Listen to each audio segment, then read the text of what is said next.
पण त्याच्या अगोदर जर तुम्हाला तुमचं कल्याण करायचं असेल तर शरण जा सर्वेशा विठोबासी. हा झाला आपल्या अभंगाचा सरळ सरळ आणि धावता भावार्थ.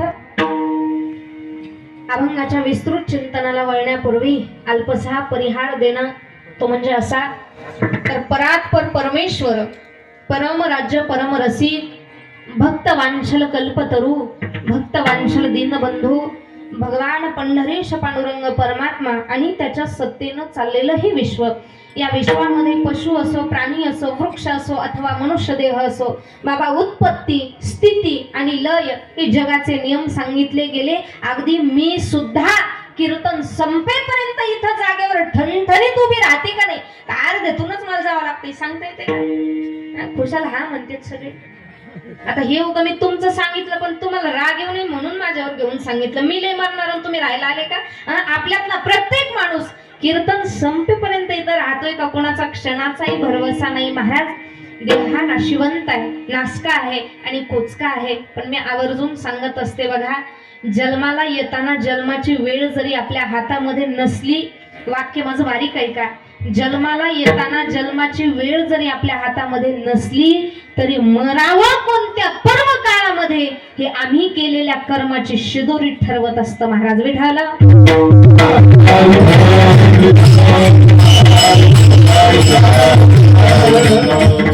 आणि जो व्यक्ती आयुष्यात चांगले कर्म करून मरतो त्याला गती सुद्धा योग्य प्राप्त होत असते.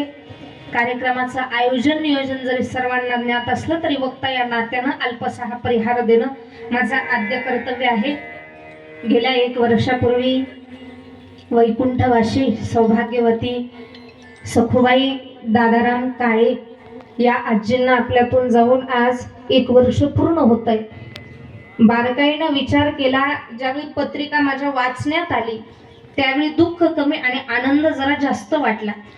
कारण प्रत्येक स्त्रीची शेवटची एक इच्छा असते बाबा, प्रत्येक स्त्रीची एक इच्छा असते, जन्माला आल्याच्या नंतर मला मरण हे सौभाग्याचं यावं आणि ते सोमवारच्या दिवशी यावं.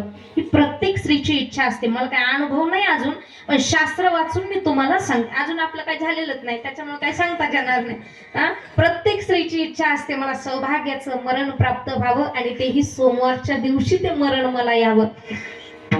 आजींनी नक्कीच त्यांच्या आयुष्यामध्ये काहीतरी पुण्य चांगलं केलेलं असेल. पत्रिकेवरती उल्लेख स्वर्गवासी केलाय बाबा, पण मी उल्लेख हा वैकुंठवासी केला. कारण एक तर सौभाग्याचं मरण आजीच्या पदरामध्ये आलं आणि आज सोमवार आहे. सोमवारच्या दिवशी त्यांना मरण आलं की नाही किंवा त्यांचा दावा सोमवारच्या दिवशी आला की नाही मी बघायला नव्हते महाराज, पण त्यांचं प्रथम वर्ष श्राद्ध, पुण्यस्मरण नाही बरं का, प्रथम वर्ष श्राद्ध हे सोमवारच्या दिवशी आलं. हे नक्कीच त्यांच्या आयुष्यातलं चांगलं कर्म आणि त्या कर्माचं फळ भगवंतानं त्यांना दिलं. त्यांच्या पश्चात त्यांचे पती आदरणीय श्री दादाराम तुकाराम काळे या जगाच्या पाठीवरती बाबा, सुखात सगळे नाते तुमच्या सोबत असतात पण दुःखामध्ये ठामपणे तुमच्या पाठीशी उभी असते. तिला अर्धांगिनी असं म्हणतात गड्या. संसार रूपी माया जाळीच्या गाडीचे 2 चाक म्हणजे एक पती आणि पत्नी आहे आणि त्यातलं एक चाक जरी पंक्चर झालं तरी अगदी पांगळा खेळ होतो. शास्त्रात सुद्धा वर्णन केलं बाबा, मनुष्याला जीवनामध्ये 2दा प्रेम होतं. ज्यावेळी तरुण वयामध्ये एखादी व्यक्ती असते त्याला तरुण वयामध्ये प्रेम होतं. लग्न झाल्याच्या नंतर लेकरा बाळांनी नाही लक्ष दिलं ना, त्यावेळी म्हातारपणी आपल्याला आपल्या पत्नीची किंमत कळत असते आणि म्हातारपणी आपल्याला आपल्या पत्नीवरती प्रेम होत असतं. बाबा, आपली पत्नी गेल्याच्या नंतर आपले भाऊ भाऊजाई बाकीचे सगळे नाते, तुमचा लेक, तुमची सून कितीही चांगले असू द्या, अपवाद काही चांगले असतात बाबा, अपवाद. पण ज्यावेळी एक मालक शेतातून घरी येतो, ज्या अधिकारानं आपण आपल्या पत्नीला सांगतो चहा ठेव, सून किती चांगली असली ना, पत्नी नंतर सुनेवरती अधिकार राहत नाही आपला. आपण पत्नीला जसं सांगतो, वजनात सांगतो मला पाणी देऊन चहा ठेव, तसं सुनेला सांगता येत नाही. कलियुगाच्या प्रादुर्भावामध्ये 100तून अपवाद काही कुटुंब चांगले राहिले बाबा, नाही तर विचारांची जी देवाणघेवाण आमची एवढी बिघडली. भातुकलीच्या खेळामधली राजा आणि राणी, अर्ध्यावरती डाव मोडला, अधुरी एक कहाणी. त्यांच्या पश्चात त्यांचा बाकीचा परिवार, त्यांचे दीर असतील, पुतणे असतील, पुतण्या असतील, त्यांचे भाऊ असतील, सगळ्यात महत्त्वाची गोष्ट त्यांची मुलगी सौभाग्यवती लक्ष्मीबाई रंगनाथ बोंद्रे, बोंद्रे आहे का बेंद्रे, बोंद्रे.